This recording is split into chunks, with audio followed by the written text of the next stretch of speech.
इतने में साक्षात्कार भगवत साक्षात्कार के लिए उसमें क्या राधा रानी आमने सामने के बात करेगी? जैसी भावना करोगे, जैसी अगर आप ध्यान में चाहोगे तो ध्यान में, और आप प्रगट में चाहोगे तो प्रगट में, लेकिन उतनी हम स्थिति पे पहुंचे, उसके स्टेज है ना कि इस स्टेज पर आपका साक्षात्कार हो जाएगा।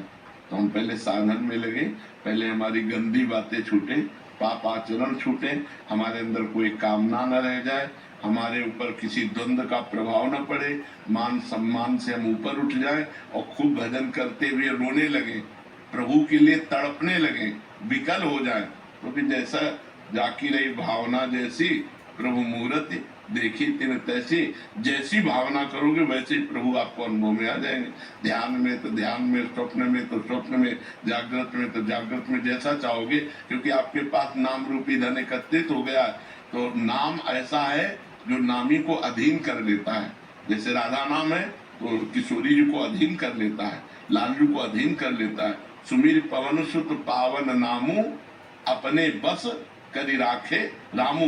भगवान को अपने अधीन कर लिया, भगवान का नाम जप करके। तो नाम जप से जो चाहो प्राप्त कर सकते हो, धन प्राप्त कर सकते हो, संकट निवृत्ति कर, जो चाहो प्राप्त कर सकते हो। बस लगन पूर्वक चलता रहे। ये लोग बात कम समझ पाते हैं। जैसे आप साल भर से नाम जप कर रहे हो और आपके जीवन में विपत्ति पे विपत्ति बढ़ती चली जा रही, तो आपको लगेगा नाम का कोई प्रभाव नहीं हो रहा। पर यहाँ ये बात समझनी है, नाम अपना प्रभाव करेगा, लेकिन पीछे के जो पहले से पाप का परिणाम निश्चित हो गया, वो तो जो बाण छूट चुका है वो हमारे लगेगा कि भी हमारा प्रारब्ध पहले से चयन हो चुका है। और हमारा पाप है जैसे 1 किलो और जब 25 ग्राम, तो अभी कैसे उसको पार कर पाएगा? जब हमारा 1.25 किलो नाम होगा तब 1 किलो को दबा करके आगे प्रभाव दिखा देगा। तो हमको नाम जप के परिणाम में ध्यान नहीं देना चाहिए, नाम जप पर ध्यान देना चाहिए। परिणाम तो अमोघ है, अविनाशी है, वो निश्चित फल दे के रहेगा। जब सांसारिक झूठा कर्म, मायाकृत कर्म फल दे करके ही रहता है, तो सच्चिदानंद में कर्म क्यों हमें फल नहीं देगा?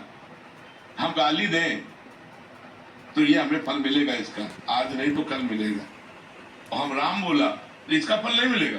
गाली तो झूठी बात है, असत है। जब असत अपना फल दे के रहता है तो सत फल क्यों नहीं देगा?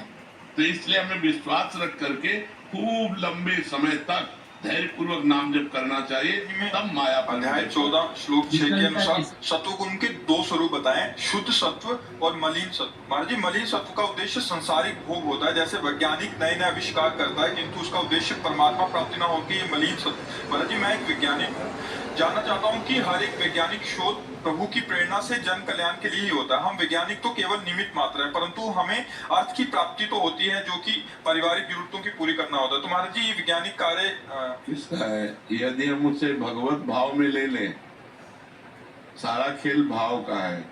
जैसे हम एक रसोई तैयार करते हैं अपने परिवार के पोषण के लिए, तो वो भक्ति नहीं हुई, वो भगवान की प्राप्ति कराने का हेतु नहीं हुआ। लेकिन वही रसोई हम तैयार करते हैं भगवान के लिए और भोग लगाकर परिवार को पवा देते हैं, तो वो प्रसाद हो गया। प्रसादे सर्व दुखाना मान्य रच्योपजायते। प्रसाद समस्त दुखों का नाश करके वो सतोगुण बढ़ाकर भगवत प्राप्ति के योग्य कर देगा। ऐसे ही हम जगत मंगल के लिए, जगत सुख के लिए नवीन नवीन आविष्कार, जिससे हमारे समाज को सुख पहुंच सके और उसके द्वारा हमें अर्थ प्राप्त होता है, अर्थ से परिवार का पोषण होता है। अगर हम समाज में भगवत भावना कर लें, तो जैसे वो भगवान के लिए रसोई बनाने की भावना केवल की गई, कार्य बस वही है।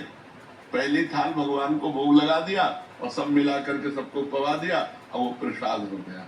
तो ऐसे ही हम जो भी आविष्कार कर रहे हैं वो हम अपने समाज में भगवान की भावना करके कि मेरे भगवान सबके अंदर विराजमान है, उनको सुख मिलेगा। भगवत भाव, अच्युत भाव युक्त होते ही एक साधारण क्रिया भी भगवत प्राप्ति करा सकती है। और अच्युत भावना विहीन साक्षात ठाकुर जी की सेवा भी आपको संसार में फंसा सकती है। कैसे? जैसे ठाकुर जी का हम श्रृंगार कर रहे हैं, हमारे अंदर भावना है कि आप आओगे, 4 लोग आएंगे, प्रभावित होंगे, तो वो आएगा, लेकिन आपकी भक्ति नहीं बनेगी। अब मेरे लाडले का श्रृंगार हो रहा है, मैं अपने प्यारे को सुख पहुंचाने के लिए श्रृंगार कर रहा हूं, वो भक्ति हो गई। भक्ति दिख रही है, पर भावना सही ना होने के कारण वो भक्ति नहीं बनी। और भावना सही हो गई तो हम आप में अपने भगवान को देख करके आराधना करें। भाव से देखा मेरे भगवान इस रूप में आए, आपको खवाया पियाया, मेरी भक्ति बन गई। एक साधारण क्रिया भी भाव से युक्त होने पर भगवत प्राप्ति कराने में समर्थ है, और एक भागवतिक क्रिया भी भाव सही ना होने के कारण वो संसार में फंसा देगी। तो अगर सांसारिक क्रिया है और उसे हम भागवतिक भाव में ले लें तो वही भगवत प्राप्ति का हेतु हो जाएगी।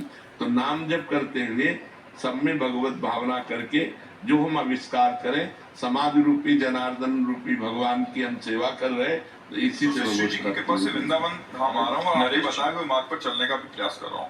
महाराज जी, मेरा प्रश्न है कि स्थूल शरीर, सूक्ष्म शरीर, कारण शरीर क्या है? कर्म इनमें से किस शरीर के द्वारा होते हैं और उनमें कर्म को भोगता कौन है? स्थूल शरीर पंचभूतों से बना हुआ, ये जो ढांचा देख रहे हो, छित जल पावक गगन समीरा, इन 5 भूतों से बना हुआ ये स्थूल शरीर है। स्थूल शरीर की अवस्था जागृत अवस्था है, इसका भान जागृत अवस्था में होता है। सूक्ष्म शरीर 5 ज्ञानेंद्रियां, 5 कर्मेंद्रियां, अंतःकरण चतुष्टय, मन, बुद्धि, चित्त, अहंकार, ये सूक्ष्म शरीर है।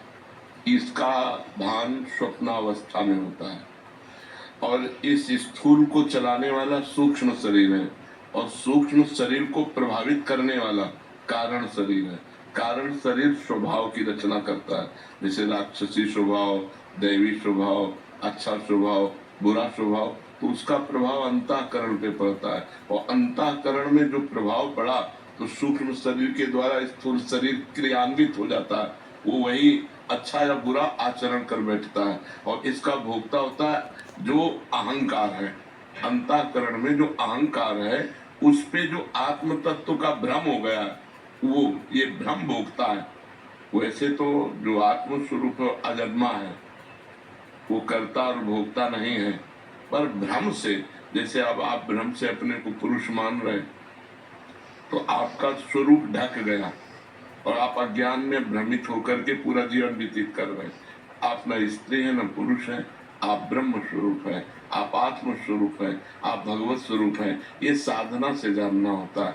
तो कर्ता भोक्ता ना होते हुए भी, अजन्मा होते हुए भी उसका जन्म मरण होता है और उसे भोग भोगना पड़ता है।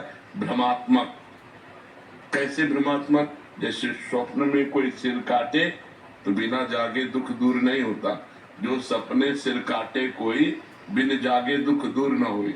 ऐसे बिना ज्ञान में जगे ये अज्ञान परंपरा नष्ट नहीं होती है। तो समझ में आया?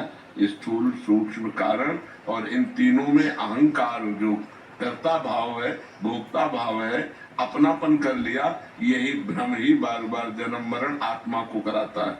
नहीं तो आत्मा अजन्मा है और अभोक्ता है और अकर्ता है। वो दिव्य चिदानंदमय है, कभी वो मलिन हो ही नहीं सकता, पर मलिन को स्वीकार करने के कारण वो मलिन हो गया है। इसीलिए जासु कृपा सब भ्रम मिट जाई, गिरजा सोई कृपालु रघुराई। जिनकी कृपा से सब भ्रम का नाश हो जाता है, वो भगवान कृपालु है। खूब भजन करो, भगवान का नाम जप करो, तो सब भ्रम मिट जाएगा।